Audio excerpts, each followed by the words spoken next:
At a casual family brunch, my sister saw me walk in and rolled her eyes. "Oh, I didn't think you'd actually come," she said. My mom added, "Just grab a corner seat. We're saving this row for the important people." I nodded, ordered pancakes, then got up and said to the manager, "Put it all on their tab." They insisted. 30 minutes later, my dad was red-faced and screaming at the waiter. $1,600 for what? I just walked out. The only reason I went to that brunch was because my mom had texted 3 times and added a fake guilt trip about how hard it is to get everyone together. That alone should have tipped me off. The text right before I left my apartment said, "We're all so excited to see you. Don't be late, Mason." It was like some sweet little family reunion, not just another Sunday morning with the usual circus. When I walked in, the first thing I saw was my sister, Abby, rolling her eyes. She didn't even wait until I sat down. "Oh, I didn't think you'd actually come." My chair was half tucked under the table, shoved in the corner like it had been an afterthought. The middle of the table had Mom, Dad, Abby, her boyfriend, Kyle, and our cousin, Emma.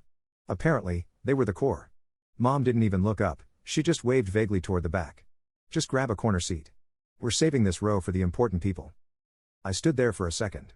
I wasn't even angry. It was almost funny how predictable they were.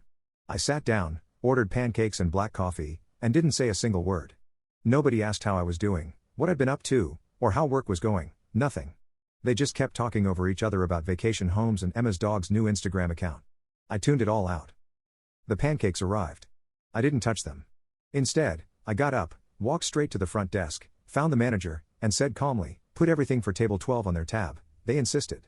He hesitated, probably confused, but I handed him my ID and told him to confirm with the server if he had to. I made sure he had the right table, thanked him, and left. I walked home, didn't check my phone, and didn't think about it. 30 minutes later, my phone exploded. First, it was Sam, then a cousin from my mom's side. Then even Kyle, who never texts me, just sent me, "Dude, no context." That's how I knew it was good. Apparently, once the check came, my dad hit the roof. Someone had ordered a Wagyu steak, and 2 pitchers of bottomless mimosas turned out not to be so bottomless once the limit was reached. The server had even added a mandatory gratuity for the size of the party. The whole thing came out to $1,642.12. I saw the receipt because Emma posted a photo of it on her private story with a caption that said, "This brunch is turning into Judge Judy." I found out Dad had screamed at the poor waiter and demanded to see the manager. Mom started arguing with the server about how it was impossible they'd ordered that much. Abby just sat there, apparently stunned, silent for once in her life. I guess they expected me to foot the bill out of sheer obligation. No one expected me to walk out.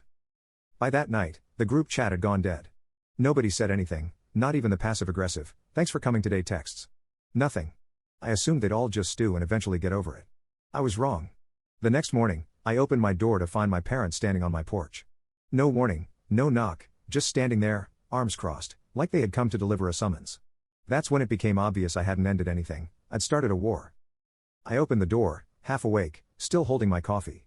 And there they were, my mom and dad, standing stiff like they were delivering bad news from a courthouse. No greeting, no questions, just silence and judgment. My mom walked in without asking. My dad followed like he was walking into his office, not my apartment. I didn't move. I just watched it all play out like I was a guest in my own home. They sat down on my couch like they'd practiced this. Mom opened it up with something rehearsed about how I'd humiliated the family. She said the whole thing had been meant to show unity to extended relatives and that my little stunt had ruined everything. I asked what part of unity included sticking your son in the corner and calling him unimportant. She ignored that. Then Dad took out a folded receipt and set it on the table like it was evidence in a courtroom. I knew what it was before he even spoke. "That's the bill," he said. "You owe us $1,600. I raised an eyebrow. I thought for a second he was joking, but he wasn't smiling. He was dead serious. He called it financial manipulation and accused me of coercing the restaurant into placing the check on their tab, as if I'd hypnotized the manager or pulled off some Ocean's 11 scam. I asked him point blank if he really expected me to pay for a meal I didn't eat and a champagne bottle I didn't touch. He said yes, because, according to him, it was about principle. Then my mom jumped in. She said I'd been pulling away from the family for years, that I act like I'm better than them just because I don't show up to every Sunday dinner or give Abby gas money whenever she asks. She said I'd been ungrateful for everything they had done for me. I didn't respond for a while, but when my dad called me a leech, something broke. I told them exactly how I saw it, that I'd been putting up with their nonsense for too long, that I've cleaned up after them financially and emotionally more times than I can count, and that I'm done being treated like the family punching bag just because I don't scream, or gossip, or act out. I told them they've taken advantage of my silence and patience for years, and that stops now. They didn't take it well. Mom stood up first, Dad followed. No more words, Just a slammed door and footsteps down the hallway. I thought that was it. Some yelling, some guilt trips, and they disappear for a few weeks. But I underestimated just how far they'd go. That night, I found my car keyed, deep cuts along both sides. At first, I thought it was random until I checked the building's security cameras the next morning. There he was, Kyle, Abby's boyfriend, pacing like a nervous thief, then going straight for my car with what looked like a screwdriver. I didn't even call the cops. I just saved the footage, emailed it to Abby, and left it at that. No reply, just read. The next hit came 2 days later. I walked into my apartment, and something felt off. The living room was too quiet, too spacious. I looked around. My TV was gone. Gone. It wasn't a break-in. I checked with the building manager. He said my mom came by earlier that day and said she was taking back her property. The TV had been a birthday gift 3 years ago, but apparently, that didn't matter now. She'd brought a moving dolly and everything, rolled it out like she was collecting unpaid rent. They keyed my car, robbed my apartment of a television, and blamed me for all of it. But I wasn't mad. Not really, because what they didn't realize was that the only reason Abby was still in college at her expensive private university was because I'd been quietly covering half her tuition. And I just decided it was time to stop. I didn't call anyone, I didn't text. I just logged into the tuition portal, went to the payment section, and clicked cancel future contributions. That was it. No dramatic announcement, no warning, just a few clicks. She wouldn't find out until the next payment deadline, which was only a few days away. And I knew exactly how it would go down. Abby would get a notice, panic, call mom, then the whole house would erupt like a fire alarm had gone off. I was counting on it. 3 days later, the storm hit. It started with a missed call from my mom, followed by a long text that made it sound like she was informing me someone had died. We need to talk immediately. This is serious. Then came Dad texting in all caps, Mason, what did you do? Abby finally called last, crying. She left a voicemail begging me to fix whatever glitch had happened. She said she couldn't lose her classes, that the deadline was that day, and she couldn't get through to financial aid. I waited. 5 hours passed. I got a text from Kyle. He said, this is low, man. Even for you. That one almost made me laugh. Later that night, the full family showed up at my place again. Only this time, they didn't even ring the bell. They banged on the door like they had a warrant.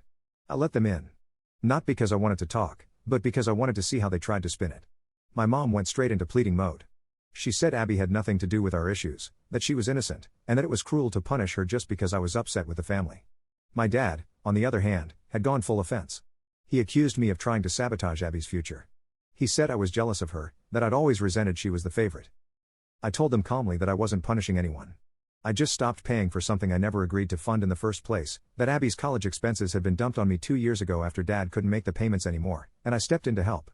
No one thanked me. No one asked how I felt about it. They just expected it to keep happening. I reminded them that they keyed my car, took my TV, and then had the audacity to demand $1,600 for a meal I didn't eat. That shut everyone up, but only for a second. Then Abby said the one thing that sealed it. She looked right at me and said, "You just love being the victim." That was it. I told them to get out. All of them. I said they could figure it out on their own. Sell something, take out a loan, ask Emma and her Instagram famous dog to sponsor Abby's tuition. I didn't care. I was done. They left. Not a word. Just the sound of the door closing. I figured that would be the end of it, but what I didn't see coming was how far my parents were willing to go to turn everyone else against me. Because within a week, I wasn't just the villain in their story, I was the villain in the whole family. It started in ways I didn't even notice at first. A cousin stopped liking my posts. Then another one left a family group chat without saying anything. I shrugged it off, but it wasn't random. The next sign came at a grocery store, of all places. I bumped into Aunt Trish, who usually hugs me before I can even get a word in. This time, she barely nodded, said a stiff hello, and turned away before I could respond. I stood there holding a frozen pizza, watching her walk off like I was a stranger. 2 hours later, I got a message from my cousin, Jordan. He wanted to grab coffee. He sounded normal enough, so I said, sure. We met the next afternoon. It was awkward the second I sat down. He didn't even wait 5 minutes before he dropped it. You know, everyone's talking about what you did to Abby. I stared at him. What exactly do they think I did? He glanced away, played with the lid on his cup. Just that you abandoned her financially. That she's going to have to drop out because you're mad at your parents. That it's like revenge or whatever. I asked where he heard that. He said, your mom mentioned it at Sunday dinner. I think your dad added a few things, and Abby's been kind of spiraling. I asked if he knew I'd been paying half her tuition for 2 years without ever being asked. He didn't. Of course, he didn't. No one did. I left early. I said I had work to do, which wasn't even a lie. But as I drove home, I realized something else. They weren't just turning on me, they were rewriting me. The family historian's pen was in my parents' hands, and they were scribbling out every part of me that didn't fit their narrative. The next hit came faster than I expected. Melissa from work pulled me aside. She said my dad had called the office. I thought she was joking. She wasn't. He'd asked to speak with someone in HR but ended up with a receptionist. He told her he was deeply concerned about me and said I might be dealing with a mental health episode. He hinted I might be unstable. I don't remember much of what I said to her after that, just that I walked straight into HR and laid everything out. I wasn't going to let them destroy my job on top of everything else. That night, I came home to a cardboard box sitting in front of my door. No shipping label, no return address. I opened it, thinking it was a package I forgot I ordered. It wasn't. Inside were old, printed family photos. Dozens. Christmas mornings, birthdays, family trips, school plays. Every single one of them had one thing in common. My face was either cut out or scribbled over in black marker. Carefully, deliberately. No note, just a sick message disguised as nostalgia. I stood there staring at the pile like it was a joke, like maybe this was performance art. I didn't cry. I didn't even get angry. I just put the box in the closet and didn't look at it again. They were unraveling. The next morning, I started applying to jobs out of state. I'd been thinking about leaving for months, maybe years, but now it was a necessity. I couldn't stay here and watch myself become a character in their fantasy where I was the selfish one who destroyed the family. 3 days later, the phone rang. Abby. She was crying. Like, genuinely crying, not her usual guilt trip routine. I almost didn't answer, but something told me to pick up. She said she'd been placed on academic probation, that her boyfriend, Kyle, had been selling his login to other students, selling access to university databases and library credentials. And when it flagged the activity, they traced it back to her. She said she hadn't told our parents yet, that she might get suspended, that she didn't know what to do. Then she said it, I need your help, Mason. Please. There it was. Not from them, from her. For the first time, a crack in the mask. And still, I couldn't do it. I told her she should talk to mom and dad. I said it quietly, and she went silent on the line, then hung up. It wasn't easy, but it was necessary, because when someone drags your name through the dirt and expects you to save them anyway, that's not family. That's manipulation wrapped in nostalgia. I knew they'd retaliate, but I had no idea what would happen next, because someone, probably Kyle, maybe Abby, was about to take things one step too far. It happened on a Wednesday, in the middle of the workday. I was on a Zoom call when my phone started vibrating nonstop. First from my downstairs neighbor, then from my building's front desk, then from an unknown number. I muted the meeting and answered the front desk call. Hey, Mason, you should probably come downstairs. I asked what was going on, and he just said, someone's here about your car. My stomach dropped. When I got outside, there were 2 police cruisers, a tow truck, and 3 officers standing next to my car, which was half up on the lift. I walked over and asked what the hell was going on. One of the officers asked if I was Mason Carter. I said yes. Then he told me someone had reported my car as abandoned, claiming it had been sitting there without plates for weeks. I laughed, told him to check the registration. It was up to date. I opened the glove box, pulled it out, and showed them. The officer read it over and started frowning. Yeah, he said. This doesn't make sense. But we have to log everything. The tow truck guy started lowering the car back down. Then the officer asked something else. Do you know a Kyle Jensen? Yes, I said. He nodded slowly. He made the report. Claimed you moved out. I stared at him for a second, then just said, you're kidding. He wasn't. Kyle had filed a false report to have my car towed, thinking maybe that I'd be fined or inconvenienced, or maybe just to scare me. He even claimed I'd moved to Texas and left the vehicle to rot. It was so stupid it almost worked. They filed an incident report and said I could press charges if I wanted. I said I'd think about it, but I knew I wasn't going to waste time in court over a failed prank. It wasn't worth it. But it was a line, a clear one. They'd gone from pettiness to legal interference, tampering with my life, my property, my job, my reputation, and now trying to weaponize law enforcement. That wasn't just desperate, it was dangerous. I didn't tell anyone in the family about it. I didn't send screenshots. I didn't post any videos online. I just waited. 3 days later, I called the university. I asked to speak with financial services. I told them to remove me completely from Abby's records, any notes, any old agreements, anything that even hinted I had been helping. The lady on the line said she could do that. Then she said, just so you know, her parents already called and asked to update the payment method. I paused. She added, they sounded surprised. I bet they did. That weekend, I packed a bag, just a weekender, booked an Airbnb 3 cities over, and left my apartment without saying a word. I needed space and I needed to move in silence. That Saturday night, I turned my phone off for the first time in months. I slept without thinking about texts, calls, or retaliation. But when I got home the next evening, I found my door unlocked. Not wide open, just slightly ajar. Nothing was stolen, nothing broken, but something had changed. On my kitchen counter, there was a note, one line, no signature. Run all you want. That was the moment it all stopped feeling like a family fight and started feeling like something else entirely. I didn't touch the note. I just stared at it, barely breathing, trying to decide if this was some twisted scare tactic or if someone had really been in my apartment. It wasn't dramatic. No smashed windows, no stolen electronics, just the door cracked open and a piece of printer paper sitting where my cereal bowls should have been. Run all you want. That was it. No signature, no threats, nothing direct. But it was worse that way, like someone had been inside my world and left behind proof, not that they wanted to hurt me, but that they could. I didn't call the cops. I knew how that would go. I'd file a report. They'd nod sympathetically and then ask if I had any proof someone had been there. I didn't. No cameras inside, and whoever it was hadn't broken in. They probably had a key, which, now that I thought about it, was possible. My parents had a copy from way back when I moved in. I'd just never gotten around to changing the locks. That night, I packed 2 duffel bags, clothes, documents, a laptop, and a couple of personal things. I booked another Airbnb, longer this time, and I started applying for apartments in another state. I didn't even tell my friends. I didn't trust anyone close to them.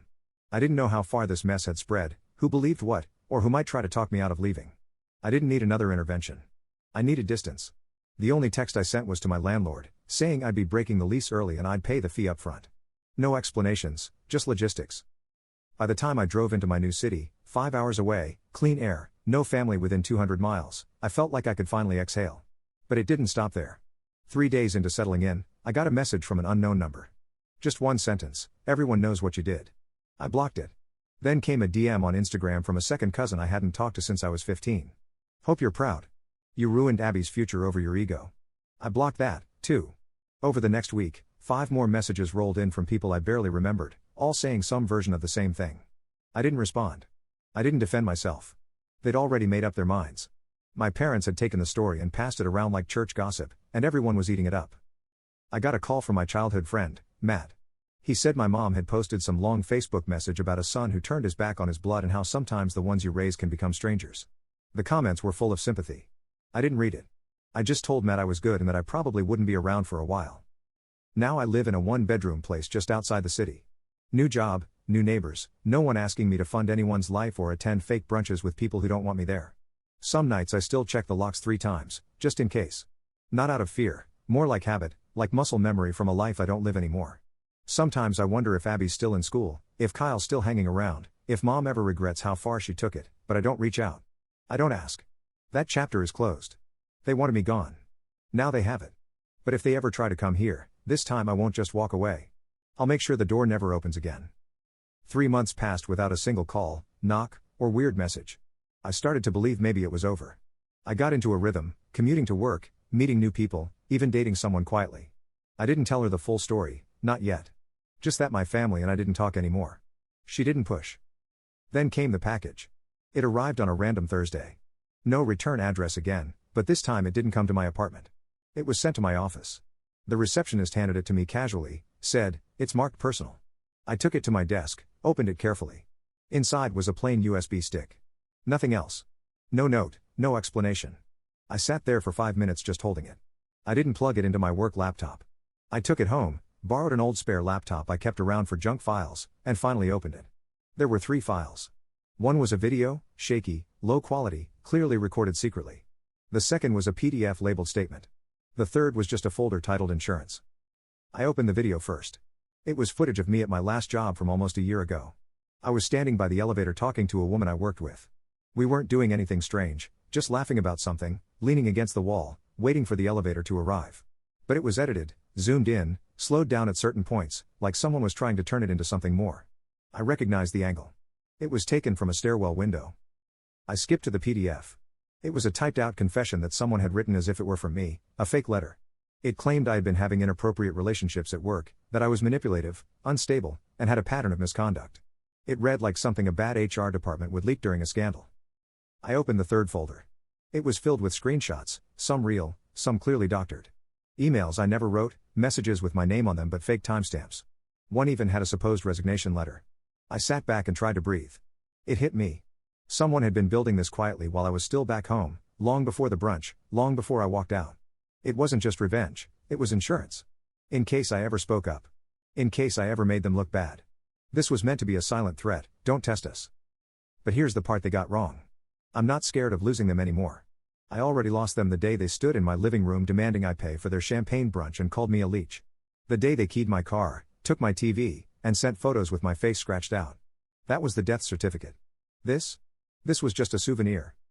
So, I copied the entire USB, every file, made backups, sent one to a lawyer I trust, and sent another to a friend out of state. I didn't say much, just in case. I haven't responded. I haven't told them I saw it, but I know they're watching. I know they're waiting for me to fold. What they don't know is that this isn't a Cold War anymore. It's a countdown.